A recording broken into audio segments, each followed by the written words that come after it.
nifedipino sublingual? Sería de 4 a 6 dosis, sería, no me acuerdo, pero... Mal, Maverick, mal. El nifedipino, grábenselo por favor, Maverick, menos mal que te has equivocado. El nifedipino nunca lo den por vía sublingual. Siempre tiene que ser vía oral. ¿Por qué no por vía sublingual? Maverick, ¿por qué no lo damos por vía sublingual? Porque cuando... Es que en la clase mencionaba que si era sublingual, el efecto era muy rápido y lo bajaría drásticamente y eso podía afectar también al feto. Claro, baja mucho la presión arterial por vía sublingual. De 140 te la puede bajar a 80, 70. Y no se olviden que también el hecho de que la presión esté alta es como un mecanismo de rescate para el feto, para que le llegue más sangre al útero, ¿no? O sea, la parte periférica está hay vasoconstricción para que vaya un poco más de sangre al útero, al cerebro, al riñón, etcétera. Esos son los mecanismos de rescate que tenemos, ¿no? O mecanismos de compensación, si quieren. Entonces, no se puede bajar tampoco la presión. La presión hay que bajarla hasta 90, ya digamos hasta 80, no menos. ¿Ya? Ideal bajarla a 90. Y eso lo consigues con un nifedipino bioral, 10 miligramos de nifedipino vía oral. Solamente 10 miligramos, una dosis. Si aún así persiste la presión alta, pues le puedes de repente dar otra dosis y hay que terminar el embarazo lo más rápido posible. Cuando una mujer ya está con signos de severidad y varios signos de severidad, ya no queda más que terminar el embarazo, porque ya tú sabes cuál es el único tratamiento para la preeclampsia. ¿Cuál es el único tratamiento conocido hasta la fecha para la preeclampsia?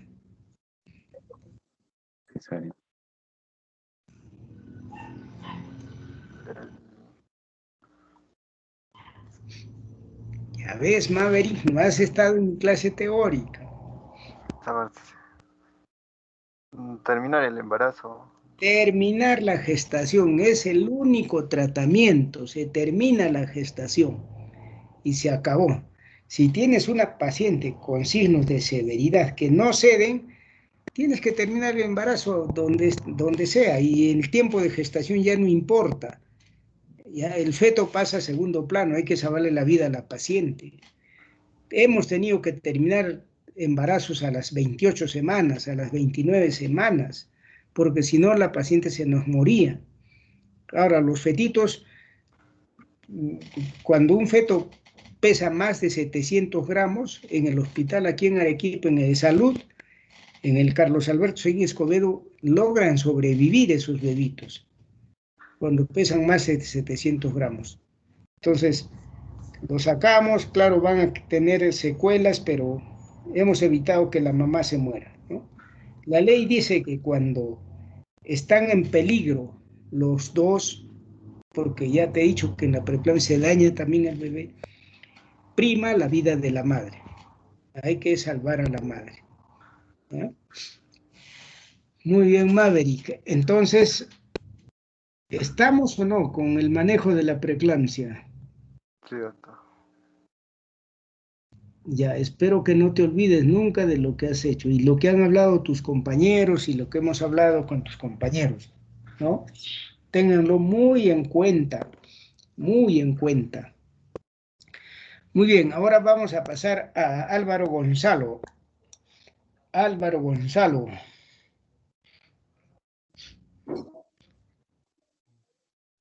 Sí. Ya, ya está agotado el problema de preeclampsia, que era la complicación más grave. Ahora queremos evaluar otro riesgo de la paciente. Tus compañeros han hablado de varios riesgos. ¿Cuál es el otro riesgo que tiene esta mujer de 42 años?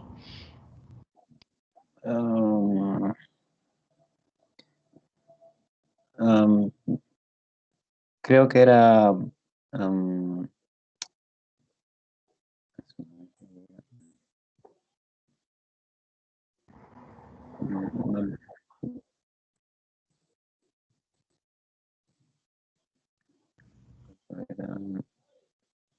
Paciente añosa.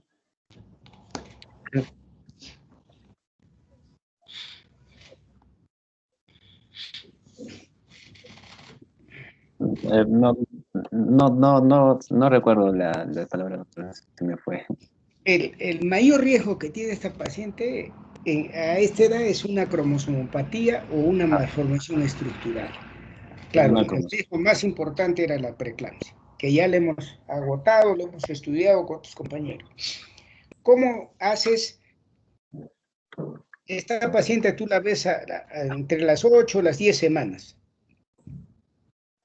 ¿Se puede hacer el cribado de cromosomopatías, sí o no? Sí, doctor, tengo entendido de que durante las 8 a 14 semanas podemos estar haciendo buscar los signos, ¿no?, de cromosopatías en el feto. Por ejemplo, puede ser la translucencia nucal, el tabique nasal, y el otro era, bueno,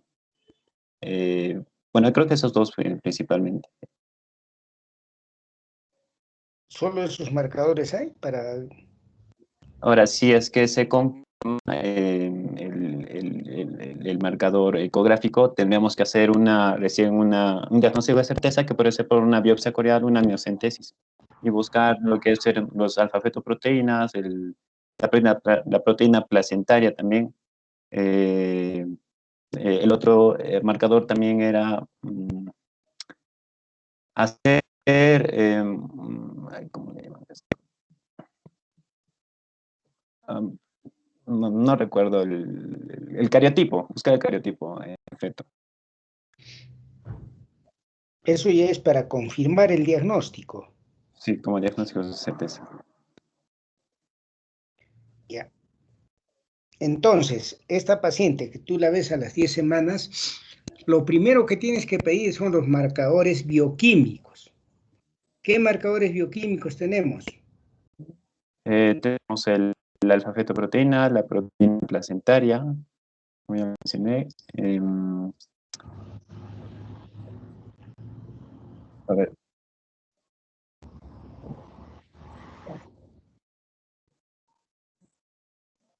También podemos determinar la concentración de estriol para ver el funcionamiento fetoplacentario. A ver, más no se me viene a la cabeza. Creo que sí hay un montón de marcadores también. HCG y beta-HCG, ¿no? Bueno, No, atrofina coriónica humana y la cadena beta libre de la HCG. Entonces, esos son los marcadores. ¿Y marcadores ecográficos en qué tiempo se hacen? Es el tamizaje del primer trimestre entre la 8ª o 14ª semana, doctor. La octava, ¿qué dice la Octava. norma? ¿En qué tiempo hay que hacer las ecografías? A la octava semana, bien difícil que encuentres los marcadores que estás mencionando. El feto está pequeñito. Mm, Creo que la semana 14 ya sería, doctor, entonces, en ese caso. Los marcadores ecográficos se realizan entre las 11 y las 13 semanas, 6 días. Ya, es el tiempo ideal para hacer marcadores ecográficos. ¿Qué marcadores ecográficos? La translucencia nucal, por ejemplo, hay que ver si es que es mayor de 3 milímetros, es patológico, para síndrome de Down. Un ¿Qué más? 70%. El otro es la hipertrofia del hueso nasal, también es para el síndrome de Down. Y hay otro que es el síndrome de Turner, pero no recuerdo en sí el marcador ecográfico, pero es con algo quístico, no lo recuerdo bien. Higroma quístico. ¿Qué otro marcador hay para síndrome de Down, para una cromosomopatía? ¿Qué más puede ser? Podríamos determinarlo por la longitud craneocaudal, si es que es correspondiente a la edad gestacional, también por el volumen o el índice de líquido amniótico. No, son marcadores ya muy... Hay 3 marcadores que son los más importantes. Uno es la translucencia nucal. El otro es la presencia o ausencia de hueso nasal. Y el tercer es la evaluación del ductus venoso, ¿ya? El ductus venoso. Puede haber otros, por ejemplo, el ángulo maxilofacial, la medida del ángulo maxilofacial, la hiperrefringencia que puede haber en el ventrículo derecho o en los intestinos y otros más que no tienen tanta importancia. Los más importantes, translucencia nucal, ductus venoso y hueso nasal, ¿ya? Son los más importantes. Entonces, la secuencia. 10 semanas hacemos marcadores bioquímicos. Entre las 11 y las 13 semanas, 6 días, hacemos marcadores ecográficos. Ya, te salen positivos los marcadores bioquímicos y ecográficos, y por la edad también sabemos que tiene riesgo. Por ejemplo, ya, 42 semanas. Una mujer de 42 semanas que se embaraza, su riesgo es de 35 a 1. O sea, 35 mujeres de 42 semanas que se embarazan, una va a ser DAO. ¿Ya? Si te salen los marcadores bioquímicos positivos, tu riesgo aumenta, ¿no? Ya hipotéticamente vamos a decir que serían de 20 a 1, ¿no? Pero si te salen los marcadores ecográficos, el riesgo ya será pues de 10-1, ¿no? Entonces, ¿cómo sabemos que esta paciente tiene o no va a tener, o tiene o no tiene DAO, su hijo? O tiene cualquier cromosomopatía, no solo DAO, tenemos la trisomía 18, la trisomía 13, ¿no? Bueno, doctor, creo que en ese panorama ya creo que recurriríamos a diagnósticos de certeza, como ya le mencioné anteriormente. ¿Qué diagnóstico de certeza? Por ejemplo, la biopsia corial, la amniocentesis. Ya. ¿Qué perseguimos? ¿Qué vamos a hacer en la biopsia corial o en la amniocentesis?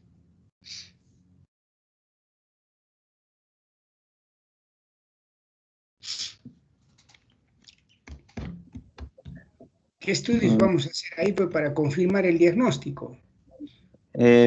Lo que tengo entendido de que, por ejemplo, en la biopsia corial se buscaba el cariotipo fetal para ver si es que tiene anomalías trisómicas. Claro.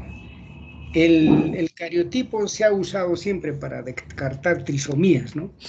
Pero el cariotipo ahora se ha demostrado que es insuficiente. O sea, nos ayuda, pero no sirve de mucho. Puede ser que una paciente tenga el cariotipo alterado y de repente no tiene DAO. O al revés. Entonces, el examen que ahora se realiza son los microarrays, ¿ya? Que detectan miles de malformaciones congénitas. Entonces, ahí sí, si te sale alterado, ya puedes decirle a la paciente que tiene síndrome de Down, ¿no? Entonces, sí podemos hacer el despistaje, ¿no? En nuestro país, ¿qué podemos hacer si una paciente tiene síndrome de Down? Le has hecho todo el proceso que hemos mencionado. Resulta que tu paciente le hace microarrays y te sale que tiene síndrome de Down. ¿Qué haces con esa paciente?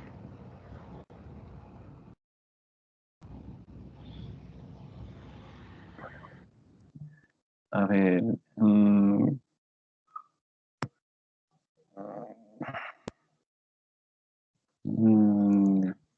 bueno, habría que hacerle seguimiento o de repente también aportar con vitaminas a la paciente. Por otra parte, también creo que estaba indicado algún otro, no me recuerdo el nombre del fármaco, para evitar cardiopatías en pacientes que tenían alteraciones cromosomiales, ¿no? Creo que eran como medidas profilácticas. Ajá, a ver, razonemos, Maverick. No, Álvaro Gonzalo. ¿Tú crees que lo que está predeterminado genéticamente lo podemos alterar? No, doctor. Entonces, no hay medicamentos para el síndrome de Down. No existe un solo medicamento. Tal vez para si está haciendo insuficiencia cardíaca, si tiene una malformación cardíaca, podríamos operarlo, pero no podemos cambiar los genes, ¿no? Es ¿Qué haríamos entonces con una paciente que le has diagnosticado síndrome de Down a las 13 semanas? O de repente un síndrome de Edwards, o de repente un síndrome de Patau.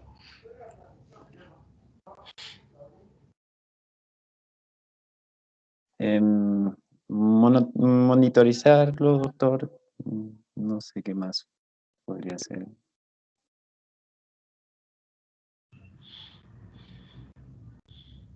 ¿Qué se te ocurre? Pues la medicina también es un poco de criterio, ¿no? No todo está escrito en los libros. A veces hay que echar mano al criterio, a la experiencia personal, a algo.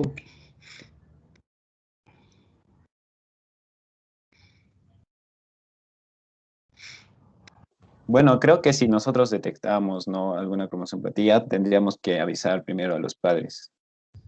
Claro.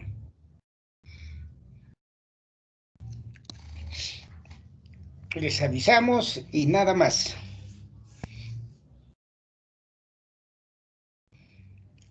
Le has hecho todos los estudios a la paciente y le dice, señora, su hijito tiene una cromosomopatía, tiene un síndrome de Down.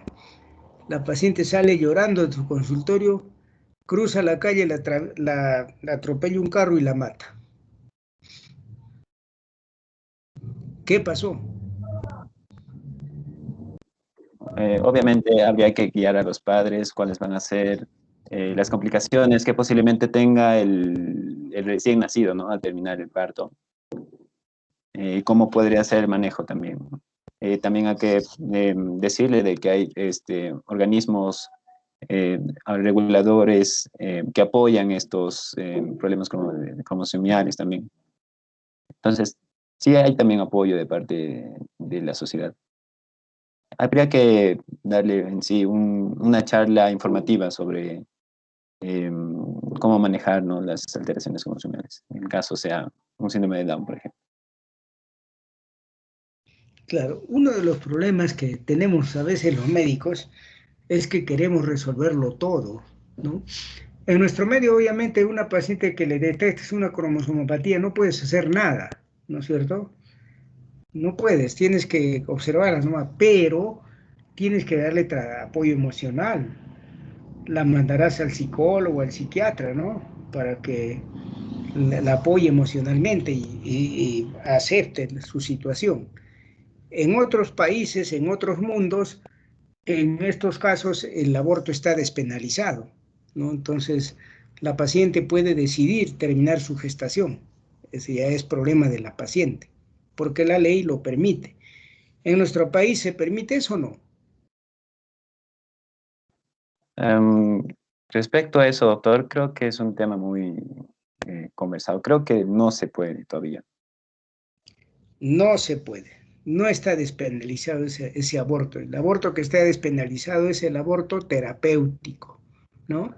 Es el único que está despenalizado. Muy bien, entonces, de esa forma nosotros manejamos un síndrome de Down, ¿no? Una paciente que probablemente por la edad nos pueda hacer un síndrome de Down.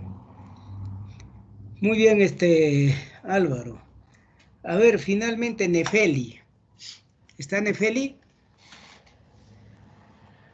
Sí, Nefeli, doctor. Voy a ir mi cámara. a ver, ¿Me escucha? sí, ¿qué tienes? ¿Un lobo? No, no, no, doctor. A ver, ¿Me? entonces, Nefeli, ya hemos descartado, hemos evaluado en esta paciente de riesgo preeclampsia, ya hemos visto, ya tú sabes ahora cómo manejar una preeclampsia, todo lo que tienes que hacer, espero que no te olvides, ya sabes cómo manejar un síndrome, una cromosomopatía en general. ¿Qué otras cosas se puede, qué otras patologías se puede hacer el tamizaje en el primer trimestre, en el control prenatal? ¿Qué otras cosas puedes detectar, así como hemos hecho el tamizaje de preeclampsia, el síndrome de Down? ¿Hay algunas cosas, otras patologías que se puedan prevenir, que se puedan hacer el tamizaje o ya no? En el primer trimestre de embarazo, doctor. Claro.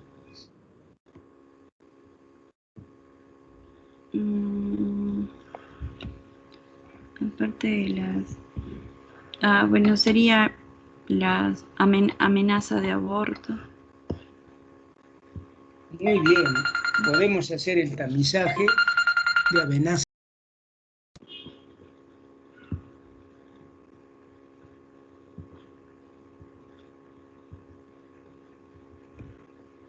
Se me fue.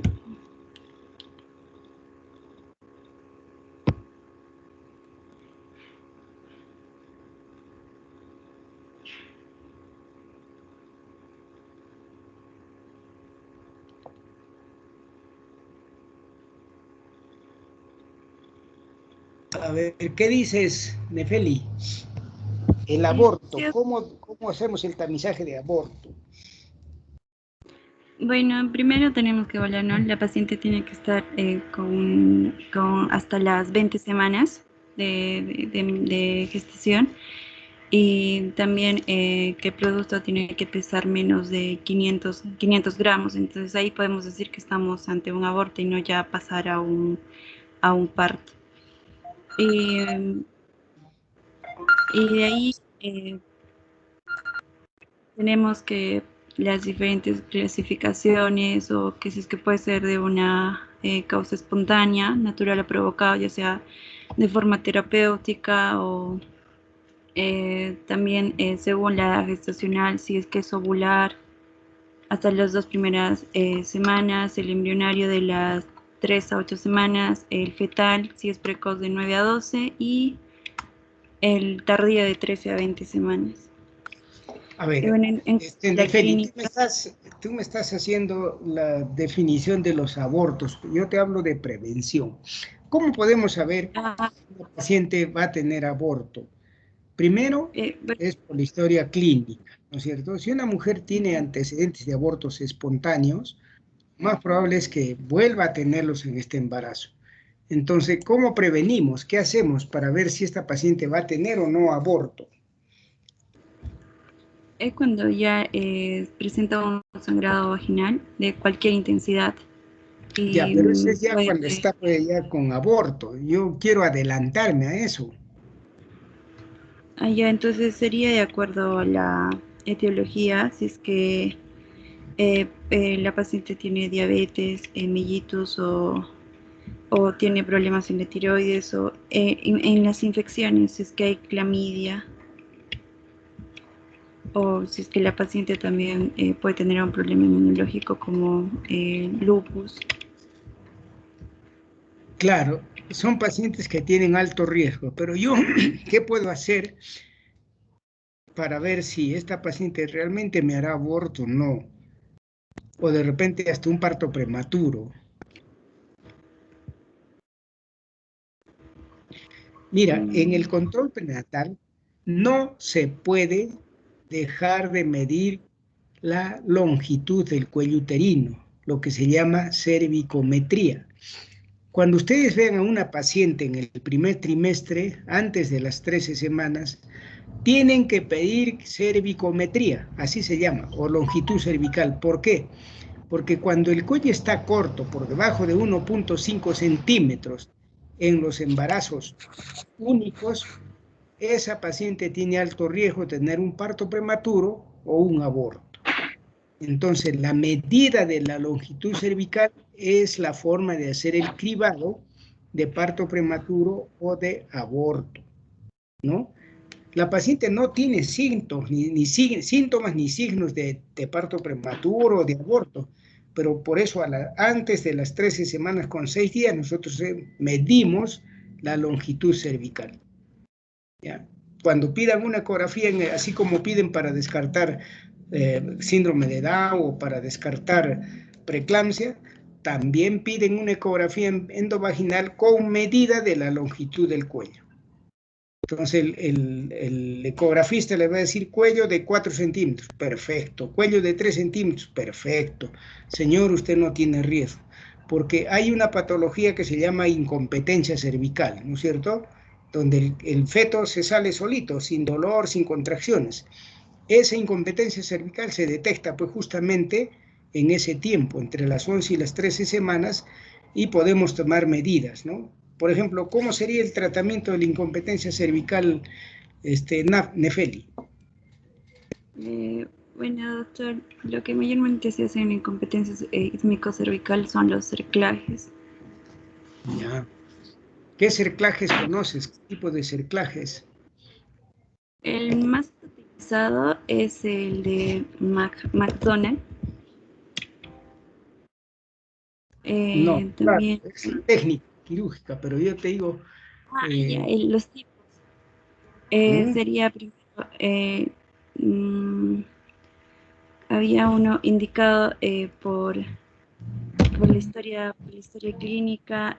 También bueno, el primario, que era como profilaxis, el secundario terapéutico y el cerclaje terciario. ¿Cómo se llama el terciario? Mm,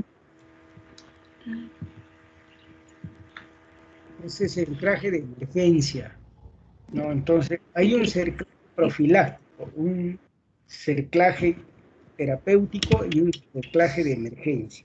¿Cuándo hacemos un cerclaje profiláctico? el profiláctico es cuando la paciente tiene antecedentes, que ya haya tenido un parto, puede ser un parto prematuro. Ya, entonces, sin que tenga síntomas, sin que haya nada, le hacemos de frente el profiláctico, ¿no es cierto? Entre las 13, 14 semanas. El terapéutico, El terapéutico es con antecedentes, pero la paciente ya tiene sintomatología. claro, ya hacemos la cervicometría y vemos que el cuello se está cortando, ¿no? Y el de emergencia, Eh, el, el de emergencia ya se está ahí. Perdón. El de emergencia se indica cuando ya hay una evidencia o durante la exploración física ya hay una dilatación asintomática con 2 centímetros con las membranas ya visibles. exactamente. Mm. Muy bien, entonces esa es la forma de manejar un buen control prenatal.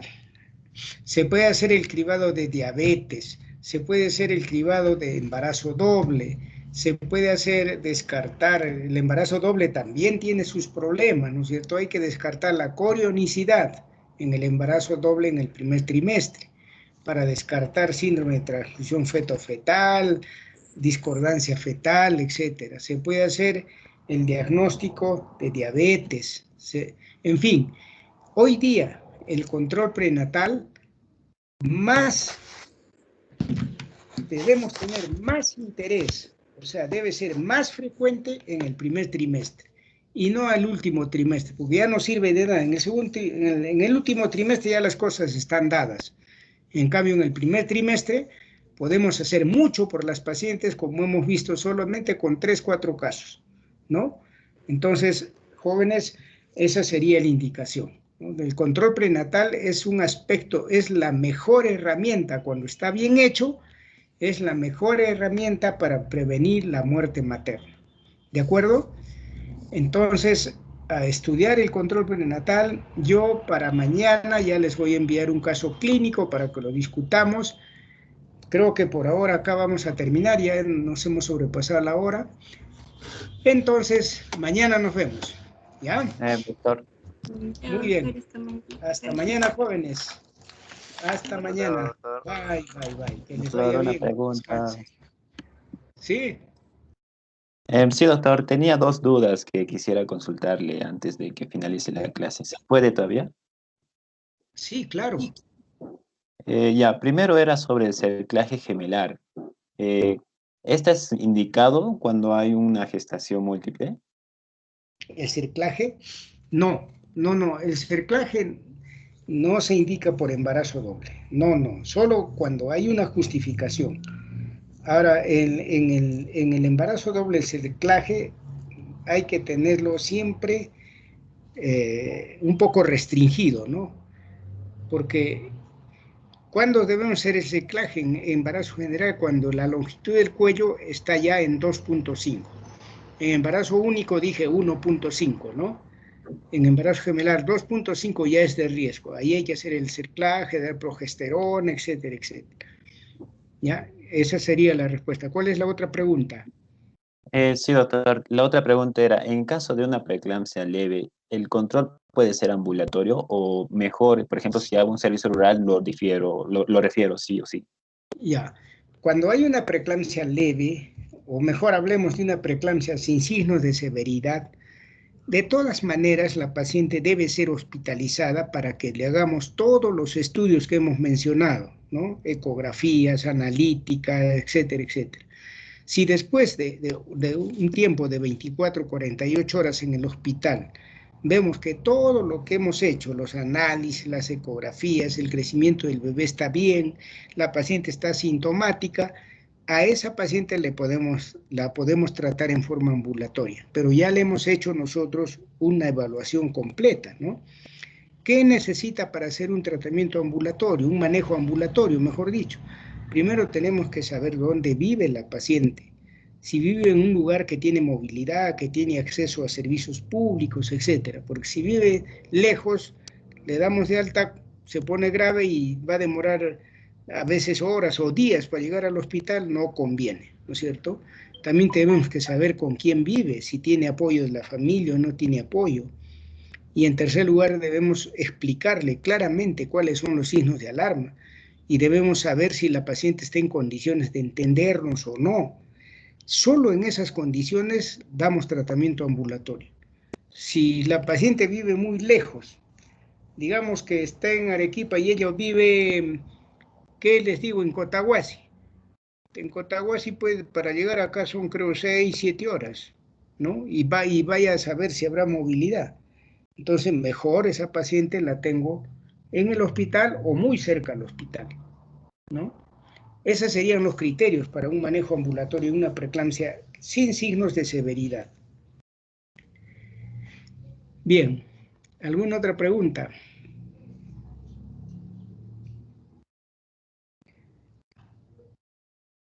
Bueno, si no hay más preguntas, ahora sí me despido. Hasta mañana, jóvenes. Hasta mañana, doctor. Gracias. Hasta luego, doctor. Gracias. Hasta mañana. ¿De qué? Con todo gusto, hasta mañana.